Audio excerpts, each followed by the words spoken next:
우리 믿음의 고백을 하나님께 올려드리겠습니다. 하나님 좋습니다. 감사합니다. 사랑합니다. 하나님이 하시면 무엇인지 다 이루어집니다. 하나님 좋습니다. 감사합니다. 사랑합니다. 하나님이 하시면 무엇인지 다 이루어집니다. 하나님 좋습니다. 감사합니다. 사랑합니다. 하나님이 하시면 무엇인지 다 이루어집니다. 아멘. 하나님께 영광의 박수 올려드리겠습니다.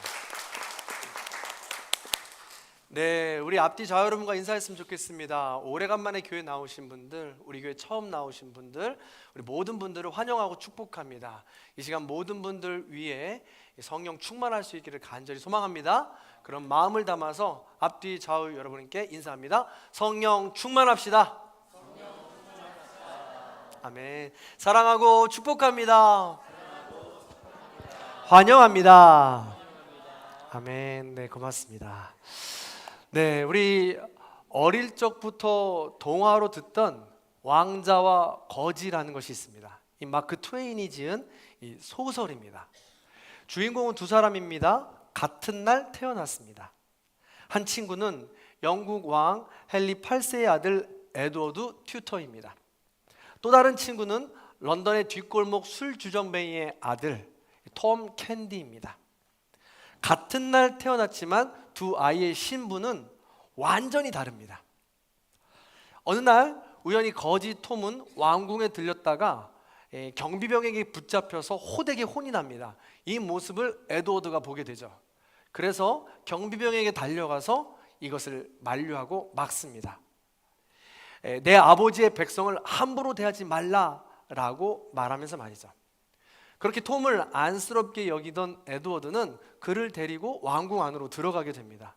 그러면서 같은 동갑내기인지라 금방 친해지고 금방 마음을 열고 놀 수 있게 되었습니다. 그렇게 한참을 놀다가 서로의 옷을 바꾸어 입는 이 장난까지 하게 되었습니다. 그런데 너무 신기한 것은 둘이 굉장히 닮았습니다. 쌍둥이처럼.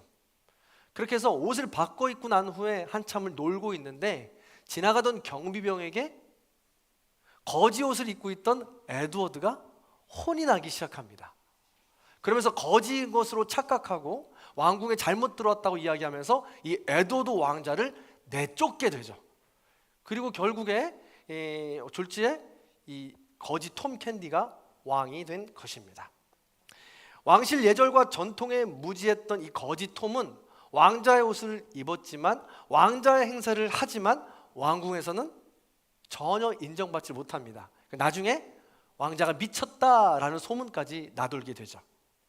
뒤바뀐 이 소년들의 운명 어떻게 되었을까요?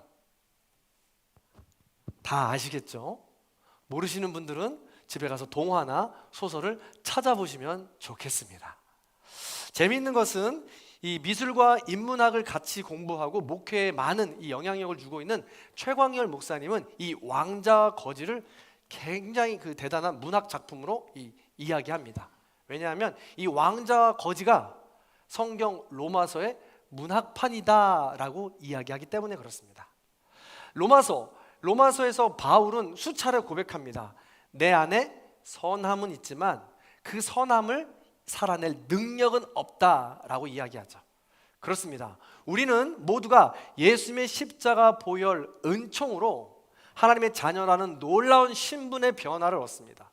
놀라운 겉옷을 입게 되죠. 그런데 수준의 변화는 여전히 일어나지는 않습니다.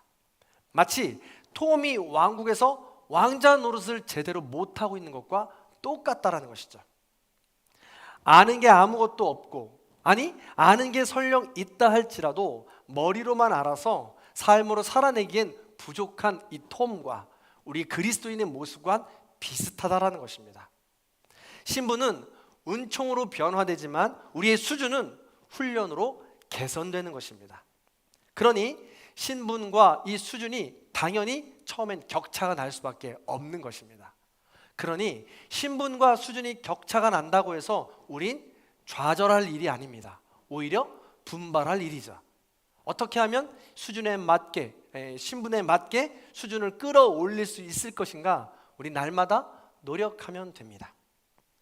우리는요 지난주까지 요한복음을 통해 예수님의 생애를 나누었습니다. 예수님이 십자가에 달려 죽으시고 3일 만에 부활하셨습니다. 그리고 제자들을 만나셨죠. 제자들은 하나님의 자녀로서 신분은 변화되었지만 그들의 수준은 아직 제자리였습니다. 베드로도 그랬습니다. 예수님은 그런 베드로를 만나서 조반을 드시면서 베드로와 대화를 나누시죠. 베드로는 그렇게 대화를 나누면서 예수님의 사랑으로 치유되고 변화되고 마음의 훈련을 하기 시작합니다. 그러면서 점점 수준의 변화를 일으키죠. 그리고 나중에 베드로는 여러분 다 아시겠지만 자신의 목숨까지 벌어가면서 순교하게 되는 놀라운 수준까지 변화되게 됩니다. 예수님은 그렇게 승천하시고 아직까지 그리고 지금까지 여기에 오시지 않았습니다. 그래서 남겨진 베드로는 우리와 같습니다. 남겨진 제자들도 우리와 같습니다. 그래서 우리도 다시 오실 예수님을 여전히 아직까지 기다리고 있기 때문에 그렇습니다. 그래서 우리도 다시 오실 예수님을 기다리는 베드로처럼 예수님처럼 수준의 변화를 이루면서 살아가야 되는 그런 하나님의 자녀라는 것이죠. 이 수준의 변화를 이루면서 살아가야 되는데 예수님은 우리를 홀로 버려두지 않습니다. 그 수준의 변화가 쉽지 않기 때문에 예수님께서 특별히 돕기 위해서 보내주신 분이 있습니다. 그분이 누굴까요? 그렇습니다. 성령님이십니다. 성령님은 예수님의 부활 승천 이후에 흑암길을 살아가는 우리가 밝은 빛으로 걸어갈 수 있도록 보내주신, 예수님께서 친히 보내주신 영입니다. 하나님의 자녀라는 신분은 가졌지만 수준의 변화를 갖지 못한 우리가 힘들고 어려운 그 모든 과정을 승리할 수 있도록 안내하고 인도하시기 위해 보내주신 분이 바로 그 성령님이라는 겁니다. 우리는 지금 요한복음이라는 이 러닝타임이 다 끝났습니다. 그리고 일상으로 돌아온 것이죠. 그 시간을 기억하라고 예수님은 승천하셨지만 성령을 보내주신 것입니다. 그래서 우리는 지금 성령 강림주의를 보내고 있는 것이죠. 그래서 성령 강림주의를 보내면서 우리가 신분의 변화, 수준의 변화를 꿈꾸며 기도해야 된다는 것입니다. 그래서 매년 맞이하는 이 성령 강림주일, 작년에도 똑같은 주일, 재작년에도 아주 수년 동안 이 절기는 지키고 있는 것이죠. 그래서 올해도 몇 주 동안은 우리가 성령에 대해서 한번 나눠보려고 합니다. 그래서 이 성령, 작년에 우리 성령 강림주일을 통해서 나누었던 이야기와 겹치는 부분도 있습니다. 중요하기 때문에 그렇고 기본적이고 기초적인 것이기 때문에 그렇습니다. 그래서 함께 작년 설교들 찾아보셔도 좋을 것 같습니다. 자, 그런 마음을 가지고 우리가 설교를 시작합니다. 우리 앞뒤 좌우 여러분과 다시 한 번 더 인사합니다. 성령 충만합시다. 반대쪽 인사합니다. 성령 충만합시다. 아멘. 그렇습니다. 자, 그렇다면 성령 충만하기 위해서 먼저 성령님이 누구신지 알아야 된다고 했습니다. 작년에도 말씀을 드렸지만 우리 대부분은 성령님 하고 생각할 때 기운이나 능력이라고 생각합니다. 일면 맞습니다. 기운과 능력. 그런데 이것이 다는 아니죠. 그래서 우리가 성령님은 기운이요 능력이라고 생각해서 성령을 받으면 병이 치유된다고 생각합니다. 성령을 받아야 방언한다고 생각하죠. 성령의 능력으로 예언한다고 생각합니다. 성령의 능력으로 이 모든 것들을 다 할 수 있다고 손수건 같은 거 던지면서 맞아서 쓰러지기도 하는 것이죠. 다 맞습니다. 성령의 능력, 기운입니다. 근데 이것은 성령을 굉장히 단편적으로 게다가 조금 알고 있는 것일 뿐입니다. 성령님은 더 깊고 넓고 높은 분이시기 때문에 우린 더 다양한 분이기 때문에 더 깊이 이해해야 될 필요가 있다는 것이죠. 그래서 과거에 경험했던 그 성령님을 기대하면서 거기에 머무른다면 또 다른 새로운 성령님으로 우리에게 오시는 분들을 외면하거나 배척하거나 그럴 수 있다는 것이죠. 그게 성령님을 멸시하고 무시하는 겁니다. 성령님은 새로운 모습으로 나에게 더 깊이 참 자아를 찾기 위해서 오시는 분인데 그것만이 성령님이라고 생각하면서 그것만을 기다리고 있다면 그 모습으로 다시는 오시지 않을 수도 있다는 것이죠. 그렇기 때문에 신분과 수준에 걸맞게 더 깊은 성령의 자리, 새로운 성령의 자리로 나아갈 수 있어야 된다는 것입니다. 자, 그렇다면 성령에 대해서 나누는데 다른 복음서와는 달리 요한복음에 특별히 성령에 대해서 잘 설명하고 있습니다. 제일 먼저 알아야 될 것, 그 성령님의 이름이죠. 성령님의 이름이 무엇입니까? 특별히 이름을 언급하고 있는 본문이 있어요. 요한복음 오늘 본문이죠. 16절입니다. 16절을 화면만 보고 같이 한번 읽어봅니다. 읽습니다. 시작. 내가 아버지께 구하겠으니 그가 또 다른 보혜사를 너에게 주사. 아멘. 성령님은 보혜사입니다. 보혜사는 헬라어로 파라클레토스라고 합니다. 파라클레토스는 두 단어가 연결된 단어인데요. 하나는 파라라는 단어와 두 번째는 클레토스라는 단어입니다. 파라라는 단어는 옆에서, 곁에서라는 뜻이고, 클레토스라는 단어는 영어 콜, 부르다의 어원입니다. 그래서 부르다라는 뜻이죠. 그래서 두 단어를 합치니까 파라클레토스, 옆에서 부르다라는 뜻입니다. 그래서 우리가 옆에서 살짝 부를 때 어떻게 이렇게 바로 옆에서 부를 때는 큰 소리를 안 부르잖아요. 장서준 하고 안 부르지 않습니까? 대개 바로 옆에서 부를 땐 부드럽게 부르죠. 성준아 이렇게 말이죠. 그래서 이게 무슨 말이냐면 성령님은 우리 바로 옆에서 우리를 조용하게 불러주시는 분이라는 거예요. 그래서 우리가 처한 모든 것을 돕는 분, 위로하는 분, 격려하는 분이라는 뜻입니다. 그래서 성령님은 우리 앞에 펼쳐진 모든 고난을 그냥 혼자 해결해봐 하고 내버려 두시는 분이 아니에요. 바로 옆에서 속삭여주면서 도와주시는 분입니다. 그렇다라고 해서 성령님은 기운과 능력이라고 해서 우리 앞에 펼쳐진 모든 고난과 역경 문제들을 그냥 스스로 혼자 먼저 성령님께서 다 치워주시는 분도 아닙니다. 성령님은 돕는 분이라고 그랬어요. 그래서 나와 함께 발 맞춰 가면서 그 고난과 역경과 문제들을 하나하나 함께 해결해 나가는 것입니다. 그분이 바로 파라클레토스, 성령님, 보혜사라는 것이죠. 그렇기 때문에 늘 말씀을 드리지만 하나님께서는 우리를 인격적으로 지으셨고 인격적으로 만나길 원하십니다. 하나님께서 혼자 모든 걸 다 하고 싶어 하시지 않고 하시지도 않습니다. 나와 함께 하고 싶어 하시는 것이죠. 늘 말씀을 드리지만 그래서 우리를 로봇이나 인형으로 만들지 않았다는 거예요. 나랑 손뼉 치자, 나 사랑한다고 고백해다오 하면서 교제하길 원하신다는 겁니다. 그분이 바로 성령님이요, 예수님이요, 하나님이라는 것이죠. 자, 각자의 인생 속에서 그렇게 하나님의 도우심을 받고 누리는 인생이 되길 원하신다라는 것입니다. 자, 그렇다면 그 보혜사 파라클레토스 성령님의 역할이 무엇일까라는 것입니다. 자, 우리를 위로하고 돕기 위해 가장 먼저 하시는 일 무엇입니까? 16절, 17절 우리 화면을 보고 같이 한번 읽어봅니다.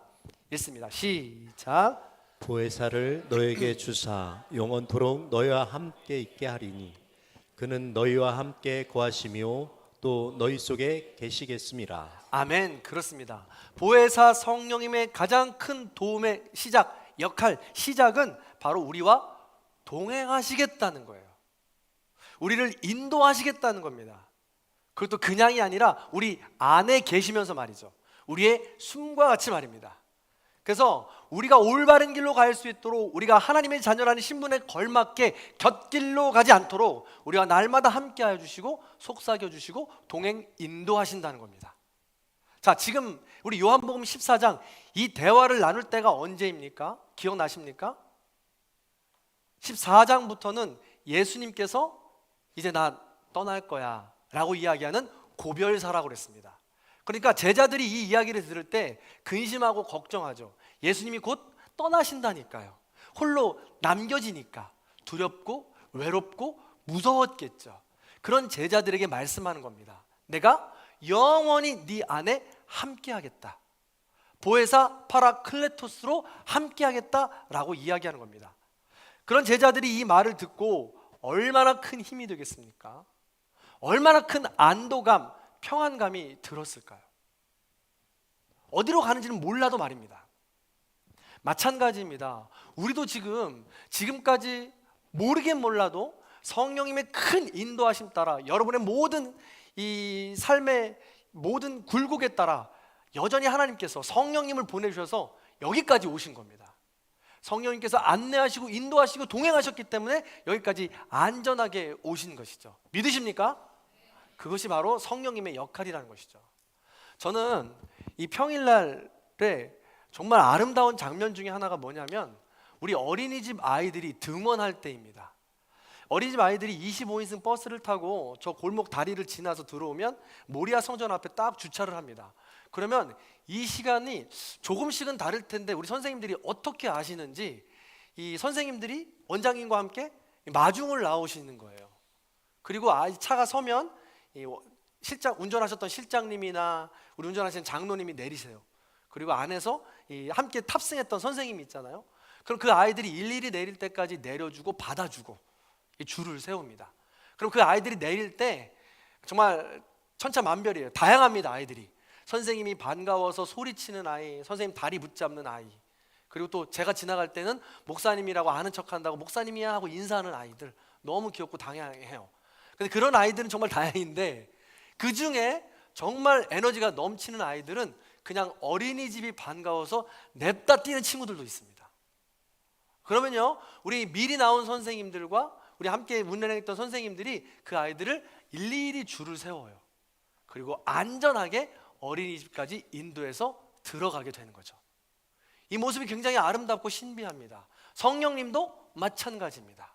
우리가 어린 아이들처럼 내가 가고 싶고 하고 싶고 원하는 대로 가고 싶지만 성령님께서 우리를 부르시고 우리 안에 동행하시면서 어린이집 목적지까지 안내하신다는 거예요. 동행하신다는 겁니다. 성령님의 가장 기본적인 역할이 바로 이거예요. 근데 어떻게 해요? 걷는 건 우리가 걸어야죠. 이런 모습들, 이런 것이 성령님의 역할들이다 라고 기억하시면 좋겠습니다. 한번 생각해 보시기 바랍니다. 그래서 동행과 인도는 하나님의 영이요 보혜사 성령님의 첫 번째 역할입니다. 그런데 이 동행을 뿌리치고 가고 싶은 대로 간다라고 하면 어떤 일이 발생하겠습니까? 우리 아이가 갑자기 저 큰 길가로 뛰어든다고 생각해 보세요.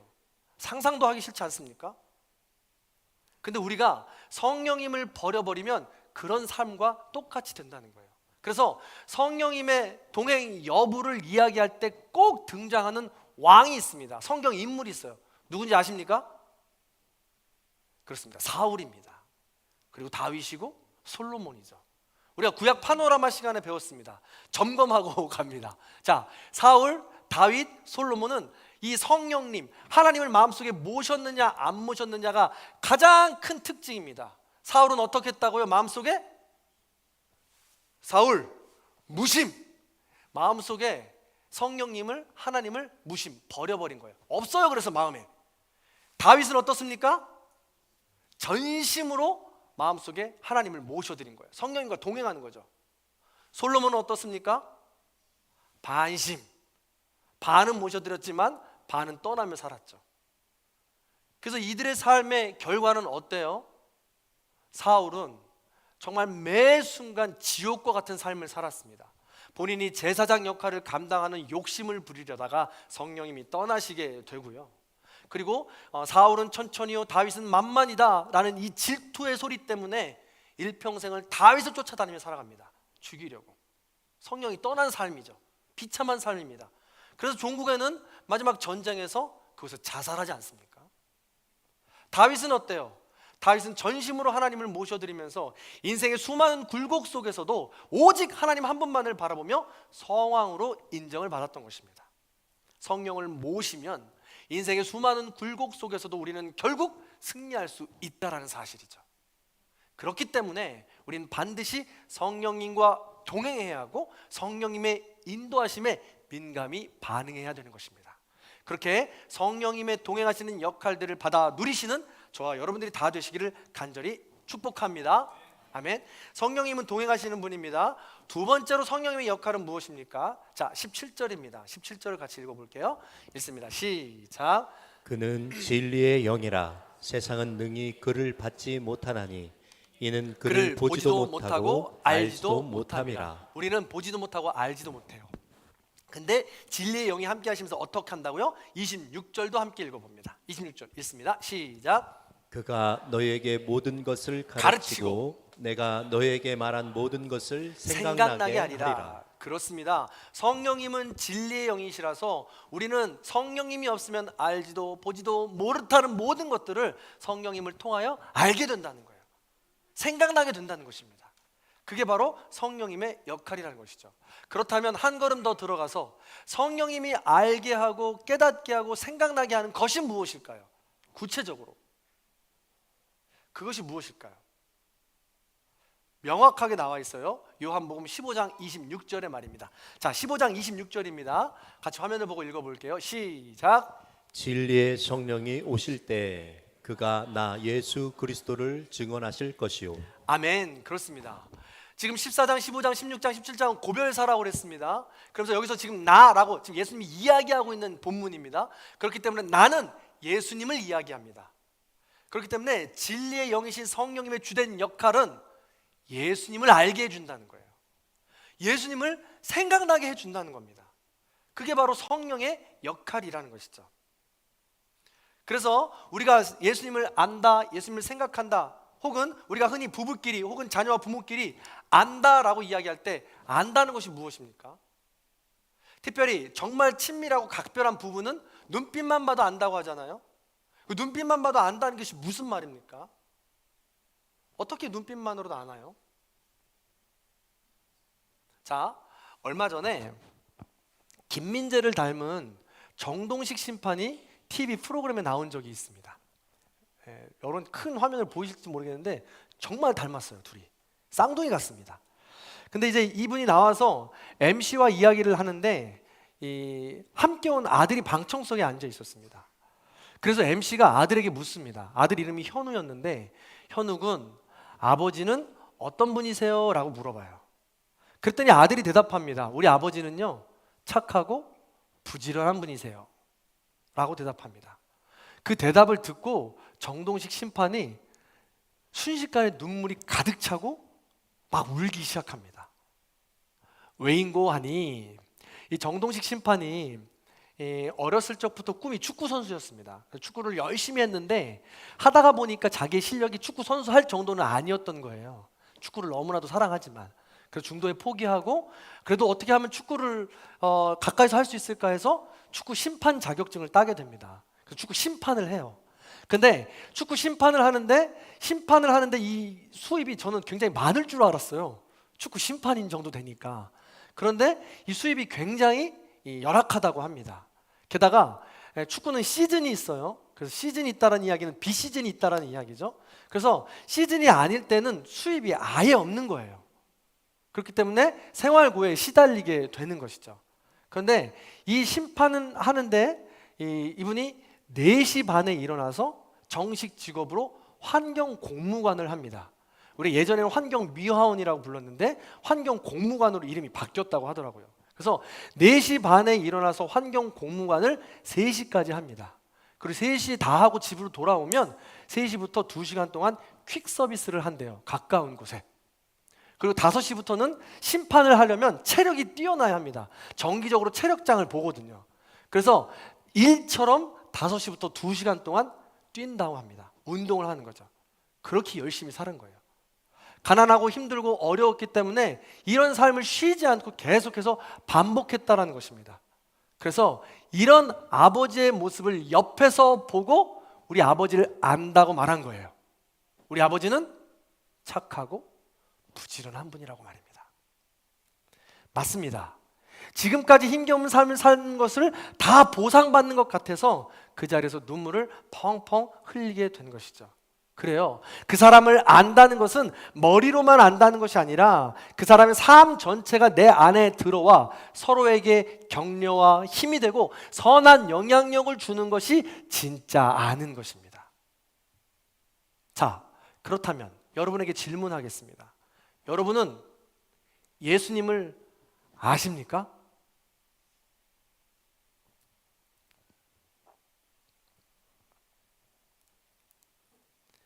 여러분은 예수님을 머리로 말고 이 아들의 대답처럼 서로 눈물을 주고받을 수 있을 만큼의 친밀함으로 아시느냐는 거예요. 정동식 심판과 아들은 삶의 고난과 역경까지도 함께 나누는 가족이었습니다. 그 고난과 역경, 때로는 힘들고 어려운 일들을 함께 겪어나가면서 서로를 깊이 알게 되고 그 알므로 인해서 눈물까지 흘리게 된 것이죠. 그 원리를 가지고 봤을 때 우리는 예수님을 얼마나 아냐는 거예요. 찬송가 96장에서는 예수님을 이렇게 표현하고 있습니다. 예수님은 누구신가? 우는 자의 위로와 없는 자의 풍성이며 천한 자의 높음과 잡힌 자의 노임되고 우리 기쁨 되시네. 약한 자의 강함과 눈먼 자의 빛이시며 병든 자의 고침과 죽은 자의 부활되고 우리의 생명 되십니다. 추한 자의 정함과 죽을 자의 생명이며 죄인들의 중보와 멸망자의 구원되고 우리의 평화가 되신다고 합니다. 예수님께서는 저렇게 우는 자, 없는 자, 천한 자, 추한 자, 외로운 자, 억울한 자, 그들과 함께 하시면서 그 모든 아픔들을 동행하셨다는 거예요. 그래서 우리는 알게 되는 것이죠. 내가 우는 자일 때, 내가 없는 자일 때, 내가 외로운 자일 때, 내가 억울한 자일 때, 그때도 여전히 변함없이 나와 함께 하시고 그 고통을 고스란히 느끼시는 분, 그분이 바로 예수님이라는 거죠. 성령님께서는 그런 예수님을 우리에게 알게 해주신다는 거예요. 한 걸음 더 나아가서 압니다 라고 이야기하는 건, 그 아들이 안다고 이야기하는 건 그 아버지의 고통과 그 아버지와 함께 그 삶을 나누겠다라는 것도 전제되어 있는 것입니다. 따라서 우리가 예수님을 안다는 것은 그렇게 힘들고 어려울 때 나와 함께 해주었던 예수님을 알고 이제는 나 또한 예수님을 닮아서 누군가 운다면, 누군가 없다면, 누군가 외롭다면 이제는 내가 그와 함께 하겠다라는 수준의 변화까지 나아가야 된다는 것이죠. 그때서야 비로소 내가 예수님을 안다라고 이야기할 수 있는 것입니다. 예수님은 그 지경을, 그 수준을 원하고 있는 것이죠. 자, 이처럼 진리의 영은 진리신 예수 그리스도를 알게 하십니다. 머리로만이 아니라 삶으로 알게 하십니다. 제가 방금 이렇게 말씀드렸던 이 모든 삶의 전반이 부분이라는 것을 어디에서 증거하느냐? 요한복음 16장 13절에서 증언하고 있죠. 자, 16장 13절 읽어보겠습니다. 읽습니다. 시작. 진리의 성령이 오시면 그가 너희를 모든 진리 가운데로 인도하시리. 그가 스스로 말하지 않고 오직 들은 것을 말하며 장래일을 너희에게 알리시리라. 아멘. 그렇습니다. 진리의 영은 모든 진리 가운데로 현재 인도하시고 앞으로 장래까지도 인도하신다고 합니다. 알게 해주신다고 해요. 즉 암흑기를 살아가고 있는 우리, 재림의 시대를 살아가고 있는 우리에게는 그 수준의 변화의 시간이 단 한순간이 아니라는 것이고, 단 한순간으로 우리 하나님은, 우리 성령님은 판단하지 않으신다는 거예요. 붙어만 있으면, 끝까지 그 수준의 변화를 위해서, 성령님을 위해서 기도만 하고 있으면 우린 점점 수준의 변화까지 이룰 수 있게 된다는 것입니다. 그래서 과정으로 계속해서 우리를 인도하시며 알게 하시고 함께 하신다는 것입니다. 그렇다면 진리는 예수 그리스도이고 모든 진리입니다. 그래서 하나만 더 들어갈게요. 그럼 모든 진리는 무엇입니까? 우리가 읽지 않았지만 요한복음 16장 8절 이하에 보면 지금 13절에 모든 진리라고 이야기했잖아요. 그 모든 진리를 이야기하고 있는 근거를 위해서 8절에 보면, 8절부터 보면 세 가지를 이야기해요. 뭐냐면 첫 번째로 죄, 두 번째로 의, 세 번째로 심판입니다. 죄가 무엇입니까? 예수님을 떠난 자기 욕심대로 자기중심적으로 사는 삶을 죄라고 이야기합니다. 그렇다면 의는 무엇입니까? 그 죄로 인해서 예수님을 떠나서 죽을 수밖에 없던 우리를 예수님의 의로 다시 구원시켜 주신다는 것입니다. 심판은 무엇입니까? 그런 죄와 의를 분별하면서 의로운 삶으로 살아가지 못할 때 얻게 되는 죄와 의에 대한 열매를 심판이라고 이야기합니다. 그래서 죄와 의와 심판은 모든 진리이면서 우리가 살아가는 모든 삶을 이야기합니다. 우리가 밥 먹을 때, 우리가 일어날 때, 우리가 놀 때, 우리가 가진 직분, 남편으로서, 아내로서, 또 우리가 직장에 나아가서 모든 순간순간마다가 이 죄의 심판에 연결되어 있고 그 키는 예수 그리스도라는 거예요. 그게 바로 진리이고 그 모든 키를 예수 그리스도를 통하여서 그 모든 진리를 우리에게 알게 해주신다는 겁니다. 그게 바로 성령님께서 하시는 일이다라는 것이죠. 다시 말해 마지막으로 정리하면 모든 진리도 종국에는 예수 그리스도의 모든 삶과 연결이 된다는 거예요. 사랑하는 성도 여러분, 다시 한번 질문합니다. 예수님을 여러분은 얼마나 아십니까? 예수님은 누구십니까? 우는 자, 천한 자, 가난한 자, 외로운 자, 억울한 자, 병든 자, 그 모든 모습들이 우리 아니겠어요? 이것 때문에 우리가 삶에 얽히고 설켜서 힘들고 어렵고 서로에게 상처를 주거나 그러는 거 아닙니까? 근데 그렇게 힘들고 어렵고 고단한 삶 속에 예수님께서 함께 해주셨다는 겁니다. 그 모든 고난과 고통, 역경을 다 짊어지시고 십자가에 달리셨다는 겁니다. 그래서 다 우리 고난과 역경을 아신다는 거죠. 그래서 내가 지금 우는 상황에 계십니까? 우는 자로 계세요? 없는 자로 계세요? 천한 자로 계십니까? 억울한 자로 계십니까? 바로 그때가 예수님이 함께 하시는 시간이고 성령님께서 예수님을 알게 해주시는 시간입니다. 그래서 우리는 그 시간을 기도하면서 구해야 하고 그 시간을 분별하면서 나아가야 되는 것입니다. 그래서 하나의 진리는 예수 그리스도요, 모든 진리는 예수 그리스도를 통한 우리 모든 삶을 말합니다. 그래서 그 예수 그리스도의 삶을 우리가 진리로 받아들이고 알 때 우린 자유하게 되는 것이죠. 그래서 요한복음 8장 32절에 유명한 말씀을 주시는 겁니다. 진리를 알지니 진리가 너희를 자유케 하리라. 그래서 성령 충만한 삶이란 진리 충만한 삶이요, 진리 충만한 삶이란 예수 충만한 삶이 되는 것입니다. 사랑하는 성도 여러분, 말씀을 마무리 지어 볼게요. 예수님은 십자가에 달려 죽으시고 부활 승천하시면서 우리에게 성령님을 보내주셨습니다. 성령님은 진리의 영으로 우리와 늘 함께 하시며 예수님을 알려주십니다. 예수님의 모든 것을 알려주세요. 그래서 우리도 우리의 모든 삶을 통하여 예수를 닮아가고 예수를 채워가고 예수를 따라가는 것입니다. 성령 충만이요 예수 충만한 삶이라고 하면 방언을 하는 것도 맞고 예언을 하는 것도 맞고 신유의 은사도 맞고 성령의 은사를 외칠 때 쓰러지는 것도 맞습니다.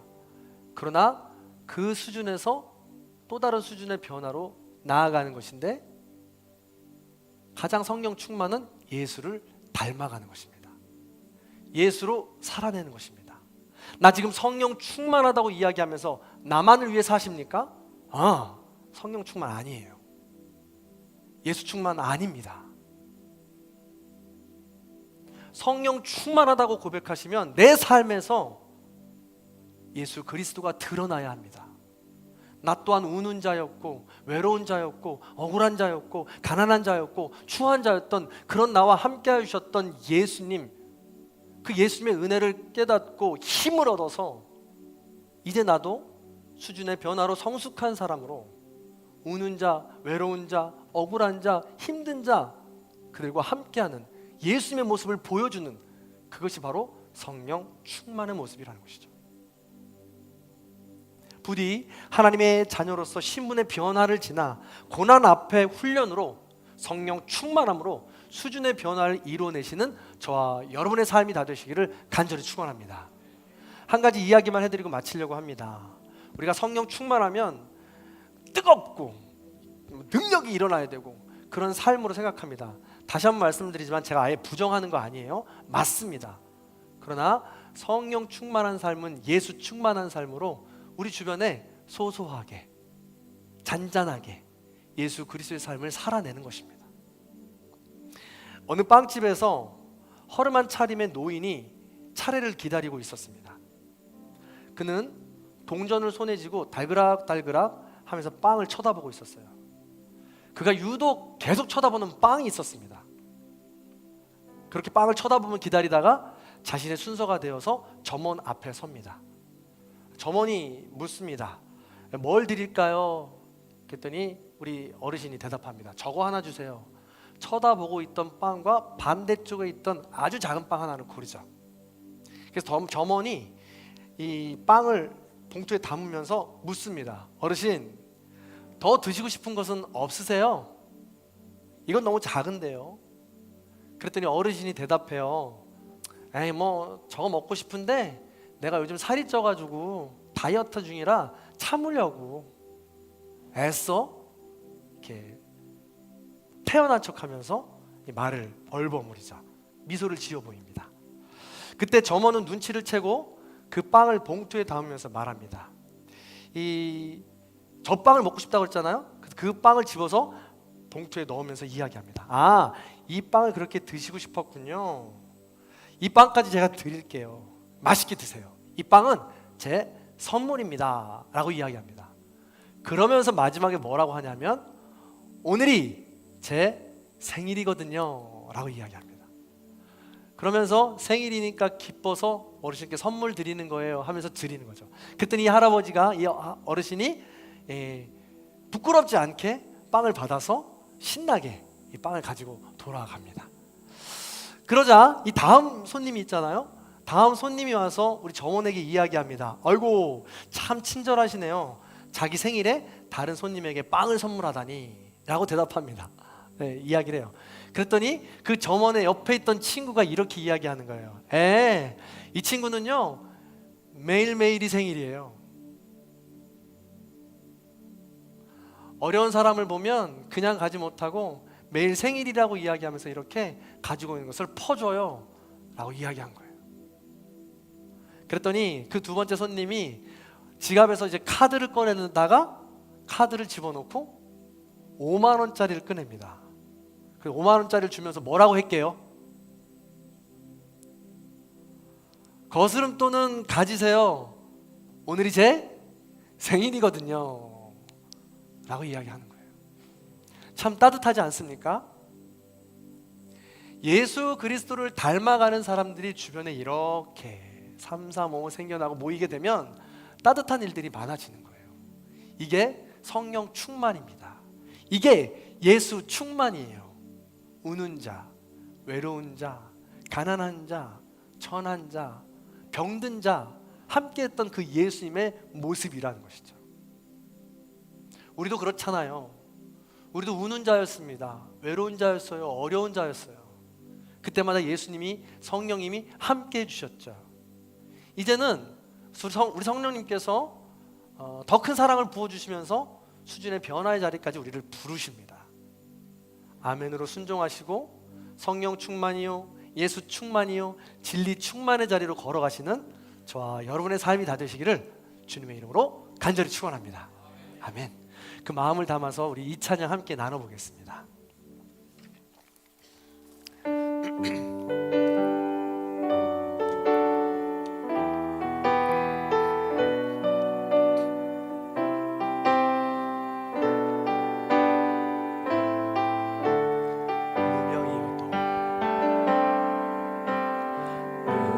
무명이어도 공허하지 않은 것은 예수 안에 난 만족함이라.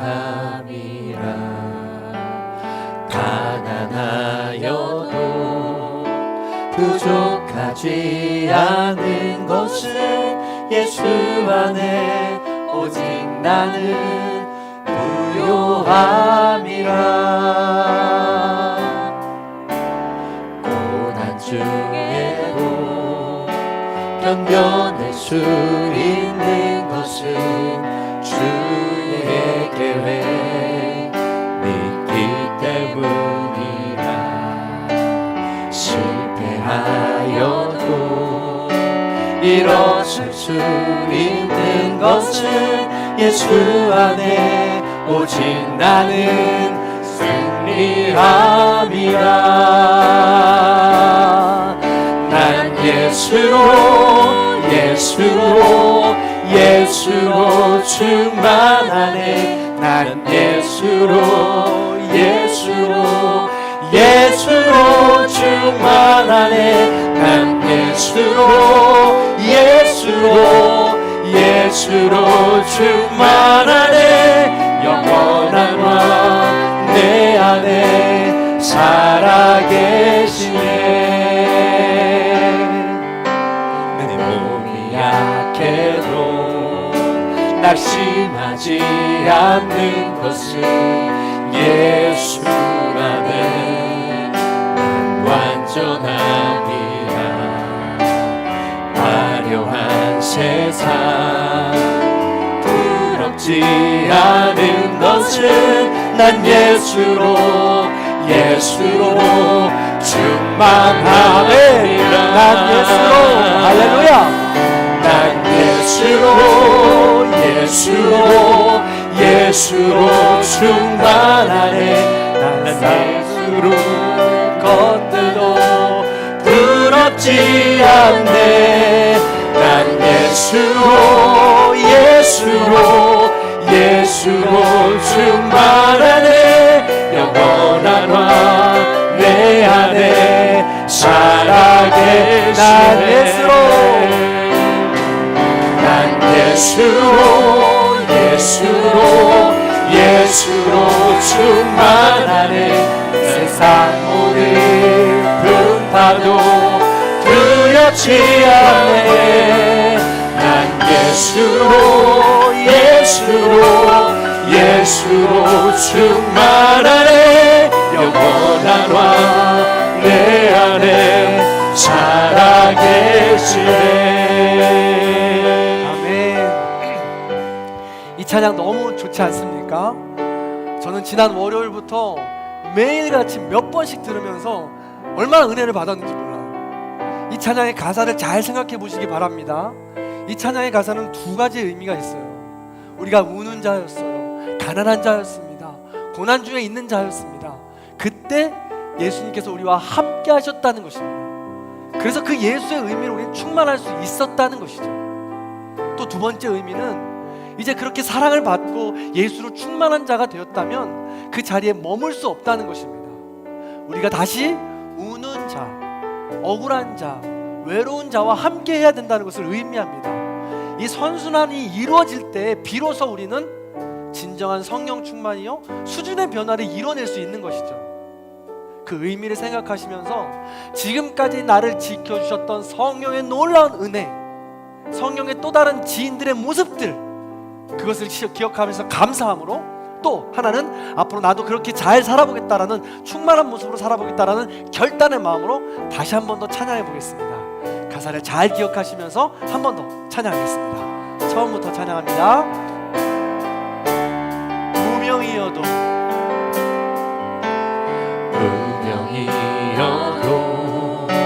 공허하지 않은 것은 예수 안에 난 만족하리라. 가난하여도 부족하지 않은 것은 예수 안에 오직 나는 부요함이라. 고난 중에도 견뎌낼 수 있는 것은 주의 계획 있기 때문이라. 실패하여도 일어설 수 있는 것은 예수 안에 오직 나는 승리함이라. 난 예수로 충만하네. 난 예수로 충만하네. 난 예수로 충만하네. 영원한 왕 내 안에 살아계시네. 내 몸이 약해도 낙심하지 않는 것은 예수 안에 난 완전하니라. 화려한 세상 부럽지 않은 것은 난 예수로 충만함이라. 난 예수로 충만하네. 난 산 모든 건너도 그렇지 않네. 난 난 예수로 충만하네. 영원한 왕 내 안에 우리 두 손으로 찬양합니다. 난 예수로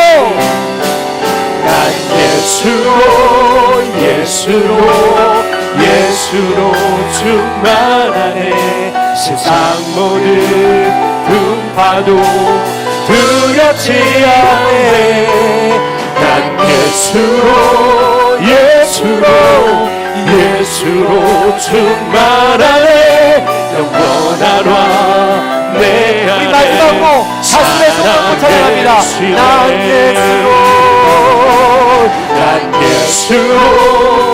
예수로 내 안에 오시옵소서. 성령님이여 예수의 삶이여 내 안에 충만함으로 임재하여 주옵소서. 우리의 부족하고 오해와 모든 것들 주님 붙잡아 주옵시고 새로운 능력으로 일어날 수 있도록 인도하여 주옵소서. 오 주여 성령 충만하게 하여 주옵소서. 내 안에 우리 마지막으로 한 번만 더 예수로 아멘. 난 예수로 충만하네. 세상 모든 풍파도 두렵지 않네. 난 예수로 충만하네. 영원한 왕 내 안에 살아계시네. 아멘. 오늘 말씀을 기억한 우리 합심하여 기도합니다. 주님 우리 안에 부족합니다. 연약합니다. 예수로 충만한 삶을 살아가게 하여 주옵소서. 성령 충만한 삶을 살아가게 하여 주옵소서. 나도 우는 자였지만 외로운 자였지만 병든 자였지만 주 예수 그리스도의 충만함으로 승리할 수 있도록 인도해 주시고 수준의 변화를 이뤄낼 수 있도록 성령 충만하게 하여 주시옵소서. 우리 그런 기도 제목 가지고 나와 가정 우리 교회를 위해서 합심하여 기도하겠습니다. 주여 할렐루야. 사랑과 은혜가 충만하신 하나님 감사합니다. 부족하고 연약한 가운데 우리 하나님의 자녀로 불러주시고 성령 충만함으로 불러주시니 진심으로 감사를 드립니다. 이 시간 하나님 앞에 기도할 때에 성령 충만한 시간 예수로 충만한 시간 될 수 있도록 인도하여 주시옵소서. 우리의 좌우로 있는 모든 것들 그 놀라운 능력과 은총으로 인도해주시고 하나님의 치유받을 수 있는 하나님의 채워줄 수 있는 우리의 눈앞에 있는 모든 문제들이 역전들이 해결되지 않는다 할지라도 예수 그리스도 한 분이면 만족합니다. 성령님이 한 분이면 만족합니다. 그 성령 충만함으로 우리가 나아가시고 모든 삶을 듣고 인도하여 주시옵소서. 지금도 말할 수 없는 고통과 역경 때문에 우는 데 때문에 병든 데 때문에 힘들고 어떤 모든 상황 가운데 있는 그 모든 성도님의 삶을 지켜주셔서 외롭지 않게 먹고 힘들고 어떤 모든 고난들이 하나님의 가운데 계속 귀한 시간을 듣고 인도하여 주옵소서. 오 주여 성령님이여 함께하여 주옵소서. 성령님과 인도하여 주옵소서. 치유하여 주옵소서. 외로운 이들에게 함께하여 주옵소서. 충분히 인도하여 주옵시고 그 모든 것들이 주 예수 그리스도의 나가는 건강이가 될 수 있도록 인도하여 주옵소서. 주의 나라가 하고자 하는 사랑이 우리 가운데 임재할 때 참된 치유하여 주는 일사옵나니 이루하여 주옵시고 함께하여 주시는 주님의 이름으로 간절히 바라고 나오나니 인도하여 주시옵소서. 사랑과 은혜가 풍성하신 하나님 성령 우리를 동행하여 주시고 우리와 인도하시는 성령님 진심으로 감사를 드립니다. 우리는 우는 자였습니다. 외로운 자였습니다. 천한 자였습니다. 가난한 자였습니다. 병든 자였습니다. 추한 자였습니다. 날마다 내 안에 쓴뿌리 때문에 어찌해도 변화되지 않는 우리의 모습 때문에 날마다 힘들고 어려운 삶을 살아갔습니다. 그러나 주님께서는 그런 우리를 포기하지 않으시고 성령님을 보내주셔서 지금까지 동행하여 주시고 지금까지 충만케 하심을 믿습니다. 포기하지 않게 하여 주시고 눈을 들어 주님만을 바라보게 하시며 성령 충만함을 사모하여 다시금 일어날 수 있는 우리 모두가 될 수 있도록 도와주시옵소서. 예수 충만함으로 우리와 함께했던 모든 이들에게 예수 그리스도를 복음을 전할 수 있는 더 수준의 변화를 일으킬 수 있는 성숙한 그리스도인이 될 수 있도록 인도하여 주시옵소서. 주님, 지금도 말하지 못할 어려움과 고난과 고통 중에 있는 성도님들이 있습니다. 찾아가 주셔서 위로해 주시고 성령님으로 충만하게 해주셔서 세임 걷고 일어날 수 있는 우리 모두가 될 수 있도록 인도하여 주시옵소서. 2023년도 이제 절반을 마무리하고 절반을 또 새롭게 시작해 보려고 합니다. 또 다른 새로운 한 주를 시작해 보려고 합니다. 또 다시 넘어질지언정 성령 충만함을 기대하며 소망하며 다시금 일어날 수 있는 우리 모든 성도님들이 될 수 있도록 도와주시옵소서. 성령 충만, 예수 충만, 진리 충만으로 살아갈 수 있도록 도와주시옵소서. 지금은 우리 주 예수 그리스도의 은혜와 하나님 아버지의 극진하신 사랑과 성령님의 감화감동 교통하심의 역사가 지금도 보혜사로 우리와 동행하시고 인도하시며 예수 충만으로 알게 하시는 그 성령님을 마음속에 모셔두기로 결단하는 우리 모든 성도님들 머리 위에, 원근 각체 터져 있는 자녀들과 부모님들 위에, 다음 세대, 부모 세대, 전쟁과 기근, 기후변화로 인해서 힘들고 어려워하고 있는 모든 주님의 백성들 머리 위에 이제로부터 영원토록 함께 하시기를 간절히 축원하옵나이다. 아멘.